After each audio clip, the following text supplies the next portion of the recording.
नमस्कार दोस्तों, आप देख रहे हैं नमो भारत न्यूज। मैं अतुल शुक्ला। दोस्तों, जो लोग कल तक प्रभु श्री राम के होने के सबूत मांगते थे, आज वो लोग अचानक से प्रभु राम के भक्त बन गए। यह कुर्सी की माया है, न जाने क्या क्या करवा कर रहेगी इन लोगों से। दोस्तों, राम मंदिर की जन्मभूमि को लेकर विवाद अब भले ही पूरी तरीके से खत्म हो चुका है, लेकिन अखिलेश, केजरीवाल और राहुल जैसे दोगले आज भी तुष्टीकरण की राजनीति करने के लिए और मंदिर निर्माण में बाधा उत्पन्न करने का प्रयास नहीं छोड़ रहे हैं। श्री राम के अस्तित्व पर सवाल उठाने वाले हलफनामे से लेकर सुप्रीम कोर्ट में राम मंदिर मामले को रोकने की कोशिश करने वाले कपिल सिब्बल तक, यह कहने से लेकर कि राम मंदिर चंदा को शराब पर खर्च किया जा रहा था, यह कहने तक कि अच्छे हिंदू मंदिर नहीं चाहते, ऐसे बयान टूल किट का हिस्सा हैं। 20 साल तक कांग्रेस ने आरोप लगाया कि 1990 के दशक में विहिप ने 1400 करोड़ रुपए का गबन किया। हिट एंड रन के ये आरोप राम मंदिर आंदोलन को बदनाम करने के लिए एक पुरानी चाल है। ये यूपीए के दौरान 10 साल तक सत्ता में रहे, क्या उन्होंने कोई मामला दर्ज किया और आरोपों को कभी साबित किया? नहीं। लेकिन अब आरोपों का एक नया सेट मार्केट में आ चुका है। क्या है ये पूरा मामला, उसे समझने के लिए आप इस वीडियो को पूरा अंत तक देखते रहिए। दोस्तों, पवन पांडे को यूपी के पूर्व सीएम अखिलेश यादव का करीबी माना जाता है। पूर्व मंत्री पवन पांडे और आम आदमी पार्टी के राज्यसभा सांसद संजय सिंह ने श्री राम जन्मभूमि तीर्थ क्षेत्र ट्रस्ट की ओर से खरीदी गई जमीन में घोटाले का आरोप लगाया है। सपा और आम आदमी पार्टी के नेता का आरोप है कि 10 मिनट पहले 2 करोड़ में जमीन का बैनामा हुआ और उसी दिन फिर 18.5 करोड़ में एग्रीमेंट हुआ। एग्रीमेंट और बैनामा दोनों में ही ट्रस्टी अनिल मिश्रा और अयोध्या नगर निगम के मेयर ऋषिकेश उपाध्याय गवाह हैं। उन्होंने सवाल पूछा है कि जिस जमीन को 2 करोड़ रुपए में खरीदा गया, उस जमीन का 10 मिनट बाद 18.5 करोड़ में एग्रीमेंट क्यों हुआ? 5 मिनट में ही 2 करोड़ की जमीन 18.5 करोड़ की कैसे हो गई? जमीन की कीमत इतनी ज्यादा कैसे बढ़ गई? तो उसका जवाब मैं वीडियो में आपको आगे दूंगा। उससे पहले आप इन दोनों नेताओं का जरा इतिहास देख लें। 9 साल पहले तेज नारायण पांडे उर्फ पवन पांडे चर्चा में थे। अयोध्या विधानसभा सीट पर बीजेपी के कद्दावर नेता लल्लू सिंह को शिकस्त देकर उन्होंने चौंकाया था। उनका चुनाव एक और वजह से भी चर्चा में था। दरअसल चुनाव के दरमियान पवन पांडे की शादी थी और चुनाव आयोग ने उनकी रिसेप्शन पार्टी का खर्चा भी चुनाव खर्च में जोड़ने के निर्देश दिए थे और उस समय समाजवादी पार्टी की सरकार थी। मैं कुछ नहीं कह रहा, बस आप इस बात को दिमाग में रखना। तो ही दूसरी तरफ दिल्ली में इमामों का वेतन बढ़ाने वाली पार्टी के राज्यसभा सांसद संजय सिंह ने यूपी आते ही हिंदू कार्ड खेलते हुए राम मंदिर के लिए चिंता जताई और दावा किया कि अयोध्या के मेयर तक इस घोटाले में शामिल थे। संजय सिंह के अनुसार 18 मार्च 2021 को इस जमीन शाम को 7:10 पर खरीदी गई और 5 मिनट बाद 2 करोड़ रुपए में खरीदी गई जमीन को राम जन्मभूमि ट्रस्ट ने 18.5 करोड़ रुपए में खरीदा। तो अब अचानक से उत्तर प्रदेश के चुनाव आते ही ये दो लोग जो राम भक्त बन गए हैं, तो इनकी समस्या का भी निवारण कर देना बहुत जरूरी है। मोटा मोटी आपका और सपा का आरोप यह है कि मिनटों में 2 करोड़ रुपए की जमीन 18 करोड़ रुपए की हो गई। किस किस खाते में 17 करोड़ रुपए आरटीजीएस किए गए, इसकी जांच की मांग भी की गई है। 1.208 हेक्टेयर जमीन का बैनामा और एग्रीमेंट हुआ। पूर्व सपा नेता पवन पांडे का आरोप है कि बाबा हरिदास ने उस जमीन को सुल्तान अंसारी और रवि मोहन तिवारी को बेचा और उसी को ट्रस्ट ने खरीदा। मतलब आरोप है कि 2 करोड़ की जमीन खरीदकर ट्रस्ट के साथ 18 करोड़ रुपए में एग्रीमेंट की गई और ट्रस्ट के सदस्य अनिल मिश्रा दोनों में गवाह हैं। जिसके बाद अधिवक्ता अभिषेक द्विवेदी ने राम मंदिर पर संजय सिंह द्वारा लगाए गए आरोपों का जवाब देते हुए चीजों को समझाया है। उन्होंने एग्रीमेंट टू सेल और सेल डीड का अंतर समझाते हुए बताया कि एग्रीमेंट का अर्थ हुआ कि किसी बाद की तारीख को जमीन बेचने का वादा किया गया, वहीं डीड मतलब सेल पूर्ण हो गई। मतलब 17 सितंबर 2019 को कुसुम पाठक नामक महिला ने सुल्तान अंसारी समेत कुछ लोगों के साथ एग्रीमेंट टू सेल किया। गौर कीजिए, तब उस समय के बाजार मूल्य के आधार पर ऐसा किया गया क्योंकि राम मंदिर के पक्ष में सुप्रीम कोर्ट का फैसला आने में अभी भी 2 महीने बाकी थे। यह एग्रीमेंट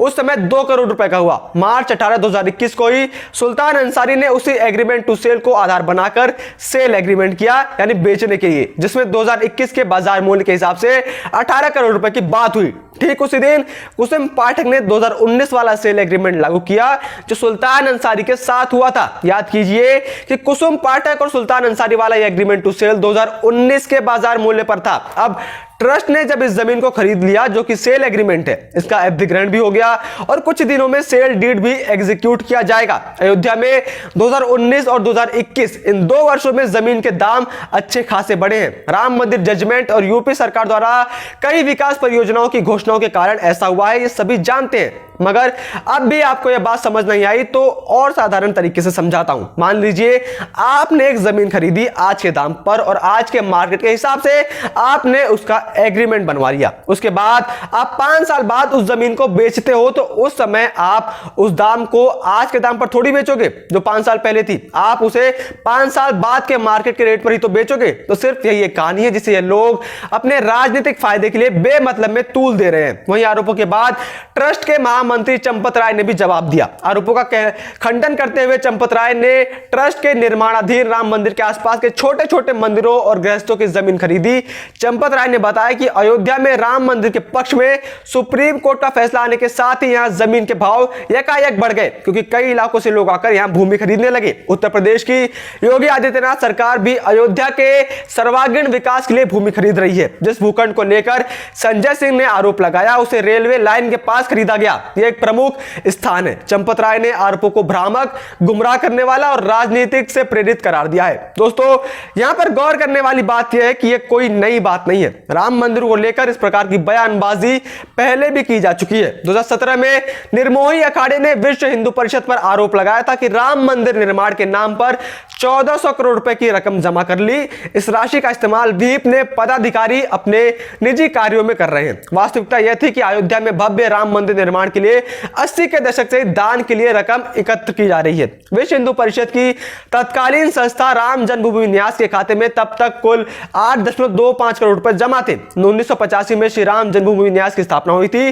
संस्था ने देश की 6 करोड़ जनता से दान एकत्र किया था। इस राशि को बैंक में जमा किया गया। बाद में ब्याज सहित रकम 30 करोड़ की हो गई। बाद में इसमें से 28 करोड़ रुपए आंदोलन और अन्य कारणों में खर्च किए गए। विहिप ने राष्ट्र की संस्था के पास इस राशि में से 2 करोड़ रुपए बचे हैं। साल 2015 में कांग्रेस नेता मनीष तिवारी ने राम मंदिर निर्माण के दान में हेराफेरी का आरोप लगाया था। कांग्रेस नेताओं का कहना था कि चंदे में मिली रकम का कोई हिसाब किताब नहीं है। 80 के दशक में दान में 600 करोड़ रुपए मिले थे, उसे विहिप ने स्विस बैंक में जमा करवा दिया। हालांकि कांग्रेस नेता इस आरोप पर कोई प्रमाण नहीं दे सके। तो दोस्तों आए समय पर इन पार्टियों द्वारा राम मंदिर और हिंदू आस्था को बदनाम करने का प्रयास लगातार किया जाता रहा है, लेकिन यह लोग पहले भी विफल हुए थे और अब भी होंगे। वहीं इस मामले पर विश्व हिंदू परिषद कार्यकारी अध्यक्ष आलोक कुमार ने राम मंदिर ट्रस्ट के ऊपर आरोप लगाने वालों को लेकर कहा कि हम अभी इस पर विचार कर रहे हैं कि हम मानहानि का दावा इनके ऊपर करें या फिर नहीं। इस बार उन्हें माफी मांगने पर ना छोड़ें और इसे इसकी परिणति तक लेकर जाएं। और दोस्तों होना भी यही चाहिए। जिस प्रकार के आरोप इन लोगों ने लगाए हैं उसके लिए इन्हें कड़ी से कड़ी सजा मिलनी तो चाहिए। और याद रहे दोस्तों, यदि हिंदुओं ने ऐसे दोगलों को सत्ता देने की भूल दोबारा से की तो ये लोग बना मंदिर भी तोड़वा देंगे। इसलिए 2022 में भी 5 राज्यों में चुनाव है और इसलिए जरूरी है कि हर जगह भाजपा को ही जिताना है। बाकी आपकी इस बारे में क्या राय है आप कमेंट बॉक्स में जरूर बताएं। इतना ही नहीं, अगर आपको ये वीडियो पसंद आई हो तो इसे ज्यादा से ज्यादा लाइक करें और इस वीडियो को ज्यादा से ज्यादा शेयर करें ताकि सबको इन दोनों पार्टी के नेताओं की असलियत सबको पता चल सके। जय हिंद, जय भारत। वीडियो को लाइक, सब्सक्राइब और शेयर करना ना भूलें। अपने विचारों को कमेंट बॉक्स में लिखकर हम तक जरूर पहुंचाइए।